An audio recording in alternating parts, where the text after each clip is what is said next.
नमस्कार दोस्तों, जीके संसार के एक नए और फ्रेश वीडियो में आप सभी का स्वागत है। आज की इस वीडियो में हम सब विज्ञान से जुड़े टॉपिक जो है तत्व और धातु, इससे जुड़े क्वेश्चंस को करने वाले हैं और ये आपका बिल्कुल इजी टू मॉडरेट जाएगा, यानी कि इजी क्वेश्चन से हम स्टार्ट कर रहे हैं, मॉडरेट टू डिफिकल्ट जाएंगे। ठीक है, तो आज जो सेशन होगा काफी आसान होगा, लेकिन आपके एग्जाम में बार बार पूछे जाने वाले प्रश्न इस वीडियो के अंदर लाए गए हैं। तो चलिए बिना देर के सेशन को स्टार्ट करते हैं। पहला क्वेश्चन है कि हवा में निम्नलिखित में से किस गैस की उपस्थिति के कारण पीतल हवा में बदरंग हो जाता है। आपको बताना है कि इसके मौजूदगी के कारण पीतल जो है हवा में बदरंग हो जाता है। Oxygen, hydrogen sulphide, carbon dioxide और नाइट्रोजन। तो इस क्वेश्चन का करेक्ट आंसर जो होगा ऑप्शन बी, हाइड्रोजन सल्फाइड। देखिए, हाइड्रोजन सल्फाइड की उपस्थिति के कारण जो पीतल है वह हवा में क्या होता है, फीका पड़ जाता है, बदरंग हो जाता है। हाइड्रोजन सल्फाइड एक अकार्बनिक यौगिक है और यह रंगहीन गैस है। याद रखिएगा, हाइड्रोजन सल्फाइड जो है अकार्बनिक यौगिक है, लेकिन यह रंगहीन गैस है। कैसा? रंगहीन गैस है। और आपसे कई दफा पूछा जाता है वह कौन सा गैस है जिससे कि सड़े हुए अंडे की जैसी दुर्गंध आती है, तो यह हाइड्रोजन सल्फाइड। याद रखना है आपको, H2S जो है इसे सीवर गैस यानी कि नाली वाला गैस जो है वो स्वैम्प गैस, स्टिंक डैम और सौर डैम के रूप में भी जाना जाता है और इस गैस से सड़े हुए अंडे जैसी दुर्गंध आती है। और यह लेड एसिटेट पेपर को क्या कर देता है, काला कर देता है। याद रखना है आपको, लेड एसिटेट पेपर जो है वह इसके द्वारा काला कर दिया जाता है। और ये सोडियम नाइट्रोपेरोक्साइड विलयन के साथ कैसा रंग देता है, बैगनी रंग देता है। क्लियर? चलिए, क्वेश्चन नंबर 2 है, निम्नलिखित में से कौन सा अधातु जो कमरे के तापमान पर तरल रहता है। याद रखिएगा, यहाँ पे नन मेटल के बारे में बोला गया है, अधातु के बारे में बोला गया है। फास्फोरस, ब्रोमीन, क्लोरीन और हीलियम। तो नो डाउट आप सबको पता है सही आंसर जो होगा ब्रोमीन होगा। ठीक है, अब देखिए ब्रोमीन जो है इसे हम किससे इंडिकेट करते हैं, Br से इंडिकेट करते हैं और इसका आवर्त सारणी में सप्तम मुख्य समूह का यह तत्व है और सामान्य ताप पर केवल यही अधातु जो है वह किस अवस्था में रहता है, द्रव अवस्था में रहता है, लिक्विड फॉर्म में रहता है। अगर हम इसकी तत्व श्रेणी की बात करें तो हैलोजन ग्रुप का है और इसकी परमाणु संख्या जो है वो 35 है और कमरे के ताप पर यह जो है एक धुएं लाल भूरे रंग के तरल के रूप में दिखाई देता है। तो याद रखना है आपको, bromine is the right answer. Question number 3 है, क्लोरोफिल एक प्राकृतिक रूप से पाया जाने वाला किलेट यौगिक है जिसमें केंद्रीय धातु होती है।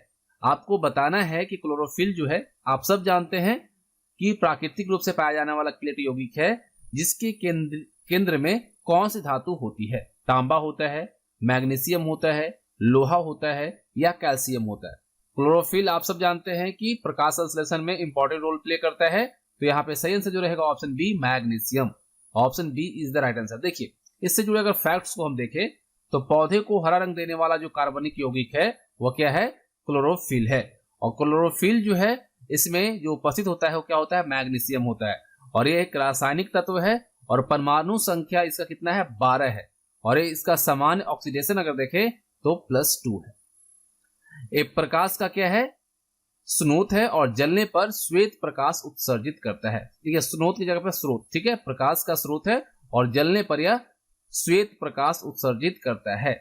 मानव शरीर में अगर देखा जाए तो 50% जो मैग्नीशियम है वो अस्थियों और हड्डियों में होता है, बाकी शेष भाग जो है शरीर में होने वाली जैविक क्रियाएं जो होती हैं उसमें सहयोग करता है। तो यहाँ पे क्लियर हो गया होगा। चलिए अगला प्रश्न करते हैं। अगला प्रश्न है प्रश्न संख्या 4, निम्नलिखित में से कौन सा पेंसिल में प्रयोग किया जाता है। नो डाउट बिल्कुल इजी प्रश्न है। तो यहाँ पे सही आंसर रहेगा आपका ऑप्शन ए, ग्रेफाइट।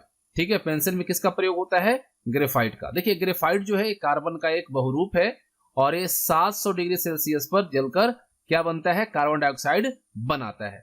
ग्रेफाइट जो है अधातु है, याद रखिएगा, ये मेटल नहीं है, नॉन मेटल है। उसके बावजूद ये मुलायम और विद्युत का क्या है, चालक है, गुड कंडक्टर ऑफ इलेक्ट्रिसिटी है। यहाँ पे देखिए, न्यूक्लियर रिएक्टर में मॉडरेटर के रूप में किसका प्रयोग होता है, तो ग्रेफाइट का होता है। और ग्रेफाइट शब्द जो है यह ग्रीक शब्द ग्रेफो से लिया गया है जिसका अर्थ होता है मैं लिखता हूं, यानी कागज पे निशान बनाने से संबंधित है। यानी आप जानते हैं कि ग्रेफाइट की सहायता से हम पेंसिल में इसको यूज करते हैं और उससे लिख सकते हैं। तो ये आपका जो ग्रेफो शब्द है, जो ग्रीक शब्द है, इससे लिया गया है ग्रेफाइट। क्लियर? चलिए प्रश्न संख्या 5 है, निम्नलिखित में से कौन सी धातु अन्य धातुओं के साथ एक मिश्रण बनाती है? टीन, पारा, सीसा और जस्ता।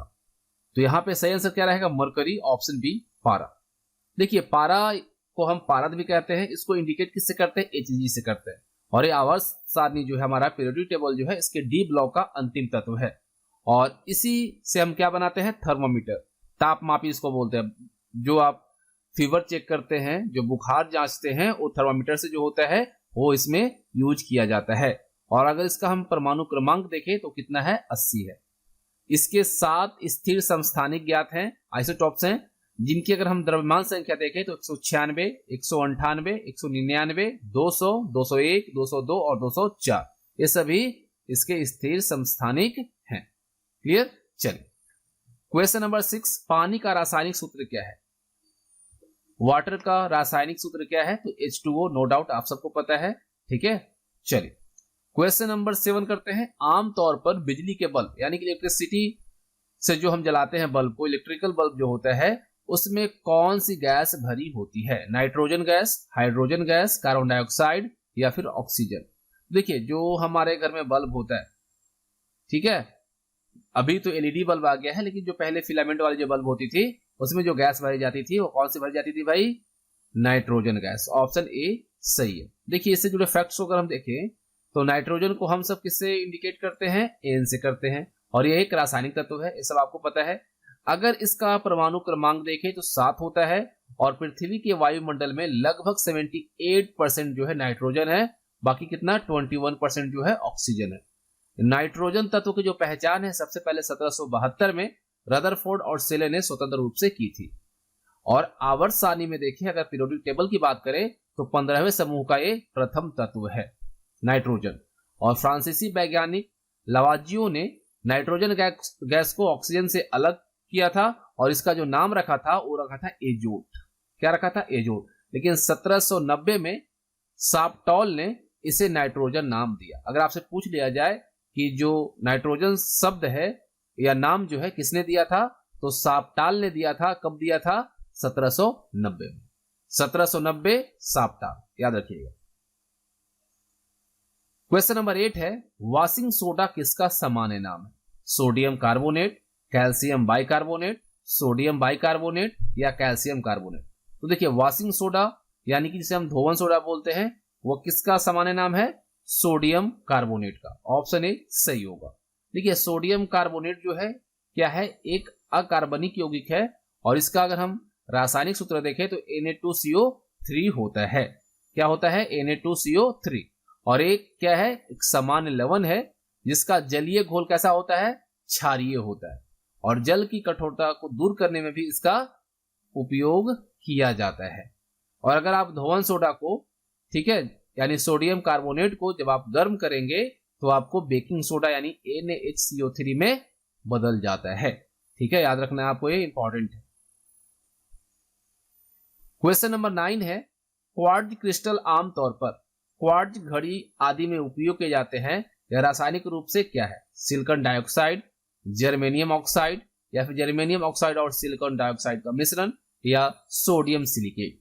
तो देखिए क्वार्ट्ज क्रिस्टल जो है, जो कि घड़ियों में यूज किए जाते हैं, उपयोग किया जाता है, रासायनिक रूप से क्या है? सिलिकॉन डाइऑक्साइड है, ऑप्शन ए। ठीक है, सिलिकॉन जो है या सिलिका कह लें, सिलिकॉन डाइऑक्साइड खनिज सिलिकॉन और ऑक्सीजन के योग से बना है।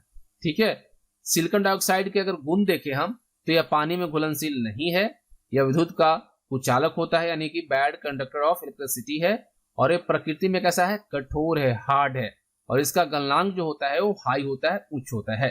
देखिए अगर इसका हम फॉर्मूला देखें तो SiO2 होता है। IUPAC नेम क्या है? Silicon dioxide. मेल्टिंग पॉइंट इसका है 1710 डिग्री सेल्सियस और मोलर मास इसका है 60.08 ग्राम पर मोल। डेंसिटी की बात करें तो 2.65 ग्राम पर सेंटीमीटर क्यूब है और इसका बॉइलिंग पॉइंट जो है वो है 2230 डिग्री सेल्सियस। क्लियर? चलिए क्वेश्चन नंबर 10 है, इनमें से किस गैस को ग्रीन हाउस गैस के रूप में नहीं जाना जाता है? देखिए यहाँ पे थोड़ा सा दिमाग लगाना है।